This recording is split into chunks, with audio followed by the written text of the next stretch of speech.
Assalamualaikum. Hai kawan-kawan, cikgu-cikgu sekalian. Saya Cikgu Imran ingin berkongsi cara untuk kita membuat flashcard di dalam quizzes. Pernah tak cikgu-cikgu sekalian terfikir sekiranya kita telah habis mengajar sesuatu pelajaran, bagaimanakah kita nak menguji kefahaman murid-murid kita? Okey, selalunya kita gunakan flashcard di dalam kelas secara fizikal. Di dalam quizzes juga kita boleh menggunakan flashcard secara digital. So macam mana? Jom saya kongsikan. Okey, sekarang saya sharekan skrin saya ini. Okey, sekarang saya di dalam skrin saya. Kita pertama sekali kita perlulah masuk di dalam akaun quizzes kita. Kemudian kita pilih create dan pilihlah flashcard. Di sini kita ada beberapa pilihan, iaitu boleh masukkan teks di dalam ni, masukkan dokumen melalui format PDF, PowerPoint, dokumen PNG, JPEG ataupun Canvas. Juga kita boleh tentukan dengan memasukkan topik, bahasa, berapa flashcard yang kita perlukan, subjek dan juga grade. Ataupun jika kita ada artikel di dalam internet yang kita boleh copy link dia, kita boleh masukkan link tu di dalam sini. Okey. Bagi saya selalunya saya membuat melalui dokumen. Saya akan masukkan, so saya tekan dokumen. So saya akan masukkan dokumen saya di sini. Saya tekan upload from device saya, iaitu melalui komputer. Okey, saya pilih Get Smart Plus for students textbook ni, iaitu keratan artikel cerita daripada buku teks bahasa Inggeris tahun 4. Kemudian saya tekan open dan biarkan dia proses dahulu. Kemudian kita set output kita macam ini adalah bahasa Inggeris, so saya nak flashcard saya di depan dia bahasa Inggeris, di belakang dia adalah terjemahan bahasa Melayu. So saya letak output dia ialah bahasa Melayu, supaya murid saya tahu pengertian bahasa Inggeris ke dalam bahasa Melayu.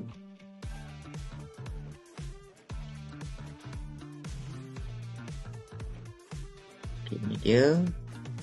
Bahasa Melayu pun sudah ada sekarang cikgu-cikgu. Kemudian kita pilih bilangan flashcard yang kita nak, iaitu saya nak 10. Dan bahasa, maksudnya subjek saya adalah bahasa Inggeris. Dan grade tahun murid saya adalah tahun 4. Dan kita tekan generate flashcard.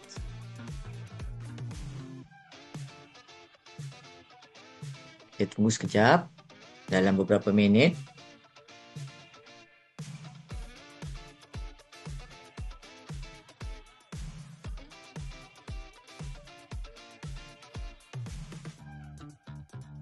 And siap. Okey. Sekiranya kita nak tengok, kita boleh preview dekat sini. Kita boleh test lah. Okey, di sini dia tulis panther, flip, harimau kumbang. Yang ini yang saya nak. Okey, betul. Kemudian saya tekan next. Okey, jungle. Kita tekan flip, hutan. So kita boleh tanyalah kat murid kita, ini ialah jungle. Apa maksud jungle dalam bahasa Melayu? So mereka akan teka. Lepas tu kita pun bagilah jawapan. Maksud dia hutan. So siapa yang teka betul tu boleh kita bagi hadiah. Okey, kemudian fitten. Fitten ni apa maksud dia? Murid kita teka, okey, ular sawa. Betul tak cikgu? Betul. So kita bagilah hadiah. Okey, kemudian kita kalau cikgu-cikgu tengok kat sini dia agak tidak menarik ya, sebab tak ada gambar kan. So kita boleh letak gambar juga dengan kita tekan di sini. Kita boleh klik di sini, kita boleh tambah gambar ataupun tambah suara. Bagi saya nak tambah gambar supaya murid saya lebih nampak apa itu painter ni, haiwan ke bangunan kan. So kita cari, kita type enter, so kita tekan search dan keluarlah gambar ni. Kita ambil gambar kartun lah. Nak ambil gambar yang betul pun boleh juga. Okay. So ini gambar penuh. So kita preview balik. So ia agak menarik lah, ada gambar. So murid kita boleh tengok, oh inilah painter. Okay. So, dia painter ialah harimau kembar. Okay, agak menarik kan. So jungle pun kita boleh letak gambar ataupun kita boleh letak suara macam ni kan. Macam ni worried ni. Kita boleh letak suara. Worried. So kita boleh listen. Again. Worried.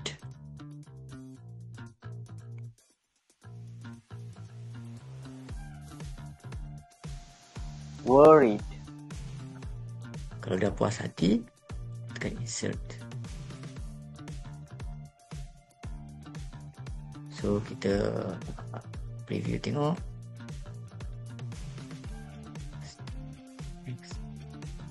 Next.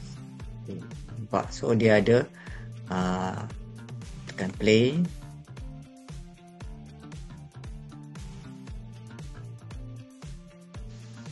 Worried. Okay, so kita tengok apa dia worried. Risau. Okay. So kita juga boleh letak tambah sebarang flashcard yang kita rasa nak bagi serupa. Kalau ada sekiranya pembetulan ejaan, kita boleh tekan untuk AI kita bantu kita eja sekiranya ejaan yang salah. Juga kita boleh translate flashcard kita macam tadi.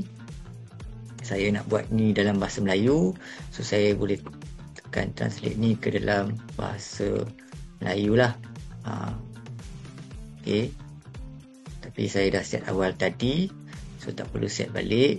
Yang ni kita boleh tukar-tukar, yang di belakang datang ke depan, yang depan pergi ke belakang. Kita boleh set di sini. Okay, sekiranya kita dah puas hati, kita bolehlah tekan publish, ataupun kita nak setting di sini. Kita boleh nak set tajuk. Okay, nak pembetulkan tajuk di sini cerita tentang Mauli. Okay, ataupun subjek, grade, language ni kita boleh ubah. Dan yang ni paling penting, visibility ni kalau kita nak kongsi dengan rakan-rakan, kita perlu pastikan yang ni adalah publicly visible. Jangan kita tekan restricted lah. Okay, cover image ni kita boleh tak cari search Mowgli. Kita boleh ambil yang ni agar nampak soalan kita ni, flashcard kita ni dia menarik sikit lah. Okay, save. So dia akan nampak dekat atas. So kita boleh buat publish. Jika kita dah puas hati, kita boleh share, assign kepada student kita sebagai kerja rumah ataupun latihan, ataupun kita boleh share quiz ini, flashcard ini kepada kawan-kawan kita, rakan-rakan guru di sekolah. Okay. Dan kita juga boleh print flashcard ini dalam bentuk worksheet. Okay. So, sekian saja perkongsian saya. Saya harap perkongsian ini dapat membantu guru-guru dalam membina flashcard untuk mata pelajaran cikgu-cikgu sekalian. Terima kasih. Jumpa lagi. Bye-bye.